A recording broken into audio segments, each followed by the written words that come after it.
ورحمۃ اللہ وبرکاتہ۔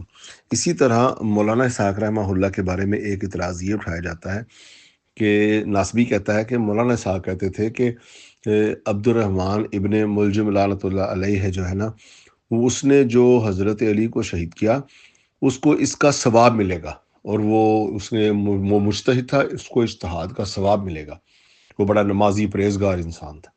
یہ مجھے کل ایک بندے نے سوال بھیجا، اس کے سوال کرنے کے انداز سے، اس کی گفتگو، اس کے الفاظ کو استعمال کرنے کے انداز سے مجھے یہ پتہ چل گیا تھا کہ یہ کوئی عالم دین نہیں ہے، یہ بیچارہ حکا پکڑ کے سنا کے جس نے جو بات کی وہ ہی مان لی۔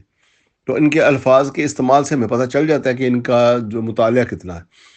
اس پر میں یہ عرض کروں گا سب بھائیوں سے، مولانا اسحاق رحمہ اللہ نے ابن حزم کی وہ عبارت جو ہے نا اس کے اوپر گفتگو کی ہے کہ جس نے ایک برے کام کو صحیح سمجھ کر ادا کیا، وہ عبد الرحمن ابن ملجم تھا جس نے صالح علیہ السلام کی اونٹنی کو جس طرح کاٹا نا، وہ اس امت کا اشقا تھا، اشقۃ الاولین۔ نبی علیہ الصلوۃ والسلام کی یہ حدیث جو ہے نا مولانا اسحاق نے کوٹ کی، میں حدیث ہی پوری سنا دیتا ہوں مختصر۔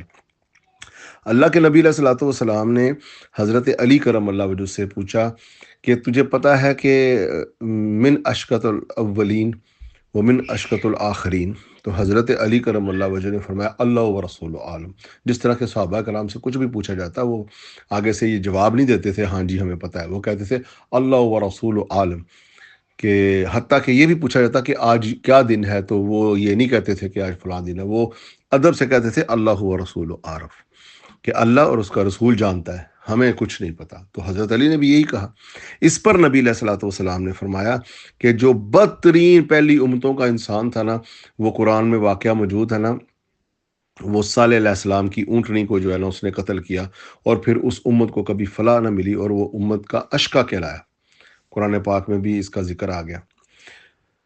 اس کے بعد حضرت رسول اللہ نے فرمایا کہ تجھے پتہ ہے کہ اشقۃ الآخرین کون ہوگا؟ یہ آخری امت ہو، یہ جو حضرت میری امت چل رہی، اس میں اشقا یعنی کہ بدترین برا ترین انسان کون ہوگا؟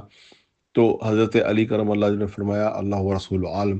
تو فرمایا وہ ایک اشقا ہوگا جو تو بھی ناقۃ اللہ کی نسبت سے ہے، تو بھی اللہ کی اونٹنی کی نسبت سے ہے، جس طرح اس اونٹنی کو قتل کر کے اس قوم کو فلاح نہ ملی، تیرے اوپر بھی ایک شخص تیرے سر پہ وار کرے گا اور تیری داڑھی کو خون سے رنگ دے گا، پھر اس امت کو جو ہے نا ملی نہیں کوئی اچھائی۔ تو اس پر حضرت علی کرم اللہ وجہ کو جب یہ حدیث سنائی تو یہی حدیث مولانا اسحاق کوٹ کر رہے ہیں، جس کے بارے میں یہ الزام لگاتے ہیں کہ مولانا اسحاق رحمہ اللہ نے فرمایا کہ عبد الرحمن ابن ملجم حضرت علی کے قاتل کی انہوں نے تعریف کی۔ انہوں نے تعریف نہیں کی، انہوں نے یہ حدیث بھی تو بتائی، انہوں نے تو اس امت کا جو ہے نا غبی ترین اور اس امت کا جو ہے نا ملعون ترین انسان بھی قرار دیا، اور ساتھ یہ کہا کہ وہ ایک غلط کام کو، ایک گناہ کے کام کو اپنی ٹھیک نیت سے کر رہا تھا، سچ سمجھ کے، اور اپنی بھی جان دے رہا ہے۔ وہ انسان کی جان ہی تو اس کے لیے سب سے قیمتی ہوتی ہے۔ جس طرح یہ خود کش حملہ آور ہیں، یہ اپنی جان دینے جا رہے ہوتے ہیں، ان کو کتنا یقین ہوتا ہے اپنے اس عقیدے کے اوپر، وہ کام غلط کر رہے ہوتے ہیں، بچوں کے اسکول میں جا کر خود کچھ دھماکہ کر رہے ہوتے ہیں، خود بھی مر جاتے ہیں، لیکن یہ کوئی کہہ سکتا ہے کہ وہ اچھا کام کر رہے ہیں؟ مگر ان سے پوچھو وہ کہیں گے ہم سیدھا جنتوں میں جا رہے ہیں۔ وہ خود کچھ حملہ کرتے ہیں، وہ کام ایمانداری سے کرتے ہیں، اپنی جان بھی دے دیتے ہیں، یہ نہیں کرتے کہ بم رکھ کے خود بھاگ جائے اپنی جان بچا لے۔ اتنی ایمانداری سے، اتنے حوصلے سے، اتنی پختگی سے، اتنے یقین سے وہ ایک حرام کام کو سر انجام دیتے ہیں کہ وہ کہتے ہیں کہ جی ہم اپنی بھی جان دے دیں گے۔ یہی کام کیا عبد الرحمن ابن ملجم میں، مسجد میں جا کر حضرت علی کے اوپر وار کیا، اسے پتہ تھا مسجد میں اتنے صحابہ کرام موجود ہیں، مجھے تو چھوڑیں گے نہیں، تو ایسے ہی ہوا، صحابہ کرام کو پکڑ لیا، اس کو پھر قصاص میں قتل بھی کر دیا۔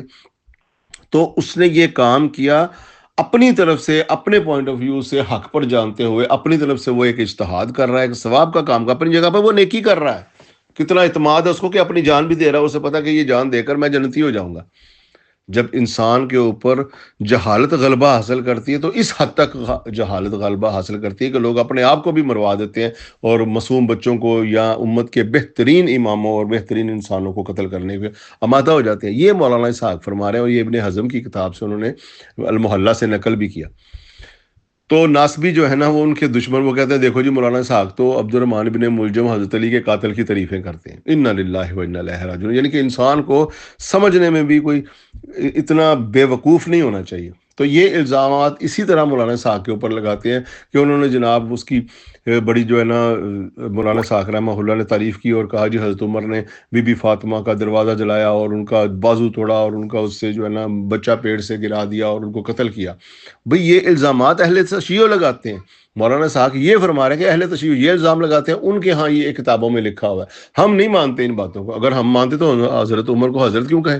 پھر تو ہم سیدھا سیدھا کافر کہیں گے. جو رسول اللہ کی بیٹی کو قتل کرے اس کی کون تعریف کرتا ہے؟ تو یہ بتا رہے ہیں مولانا اسحاق ایک محفل میں دو طریقے کے عقائد بتا رہے ہیں. تو بے وقوف کہتے ہیں دیکھو مولانا اسحاق تو یہ کہتے ہیں. اور کتنے لوگوں کو، ان لوگوں کو ایک تو پڑھے لکھے نہیں ہے، دوسرا ان لوگوں کو پڑھنا لکھنا بھی نہیں ہے، سمجھ نہیں آتا، سمجھنا چاہتے بھی نہیں ہے. تو ایک پھر اس پر مولانا اسحاق نے جو اس اعتراضات کے اوپر ویڈیوز میں جوابات دیے ہوئے ہیں. بھئی میرا مقصد یہ تھا کہ میں شیعوں کے پوائنٹ آف ویو سے بتا رہا تھا. شیعہ یہ سمجھتے ہیں، اس کا یہ مطلب نہیں کہ وہ مولانا اسحاق کا عقیدہ ہے. اور سنی یہ سمجھتے ہیں، اس کا مطلب ہے مولانا اسحاق کا سنیوں والا عقیدہ. اور انہوں نے خود اپنی تقریر کے بعد کہا اگر میں حضرت عمر کو بی بی فاطمہ کا قاتل سمجھتا میں حضرت کیوں کہتا، میں تو سیدھی تکفیر کرتا. اور بات بھی ٹھیک ہے. تو اس لیے یہ شیعہ کے پوائنٹ آف ویو سے بتا رہے تھے، لوگوں نے ان کے اوپر الزامات لگانے شروع کر دیے. اور یہ ابن ملجم کے بارے میں بتا رہے تھے، الزامات لگانے شروع کر دیے. کوئی انسان ایسا ہو سکتا ہے ایک طرف تو حضرت عمر کو وہ بی بی فاطمہ کا قاتل سمجھے اور دوسری طرف وہ ابن ملجم کو حضرت علی کا قاتل کی تعریفیں کر رہا ہو؟ یعنی کہ لوگوں کی عقل بھی جو ہے نا پتہ نہیں وہ گھاس چرنے چلی جاتی ہے کہ بات کرتے ہوئے سوچتے بھی نہیں ہم کس شخصیت کے بارے میں کیا بات کر رہے ہیں. تو امید ہے کہ آپ کے ان سوالوں کو میں نے سب اس میں ذکر کر دیا. اور یہ مولانا اسحاق رحمہ اللہ کے اوپر ایک ہماری طرف سے قرض تھا کہ لوگ یہ باتیں بیان کرتے ہیں اور بدنام کرتے ہیں، اور ہم ان کے چاہنے والے اور ان کے لسنر ہونے کی وجہ سے یہ اپنا فرض سمجھتے ہیں کہ ہم لوگوں کو ایکسپلین کریں کہ مولانا اسحاق رحمہ اللہ کا ایسا کوئی عقیدہ نہیں تھا. ابھی ان کی اولاد زندہ، ان کی ویڈیو موجود ہے، ان کے سارے کتابیں موجود ہیں. تو ابھی کوئی اتنا وقت نہیں گزرا کہ وہ دنیا سے گئے ہیں. ایسے لوگ ان کی مخالفت میں کھڑے ہوئے تھے. اسی طرح مودودی رحمہ اللہ کے بارے میں لوگوں نے یہ مشہور کر دیا کہ مودودی جہاد کشمیر کو حرام سمجھتا ہے. وہ جماعت اسلامی نے اتنے لٹریچر چھاپے، اتنا کچھ کہا، ریڈیو کے اوپر ان کی پابندی لگ گئی. اس وقت تو سوشل میڈیا ہوتا ہی نہیں تھا.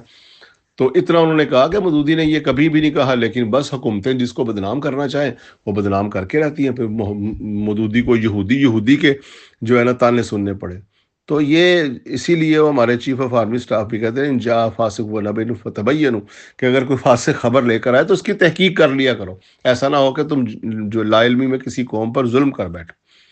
تو کم سے کم انسان کو تحقیق کرنی چاہیے. ابھی تو میڈیا کا دور، ابھی تو ویڈیوز مل جاتی ہیں علماء کرام کی اور جھوٹے الزامات لگانا شروع کر دیتے ہیں. السلام علیکم.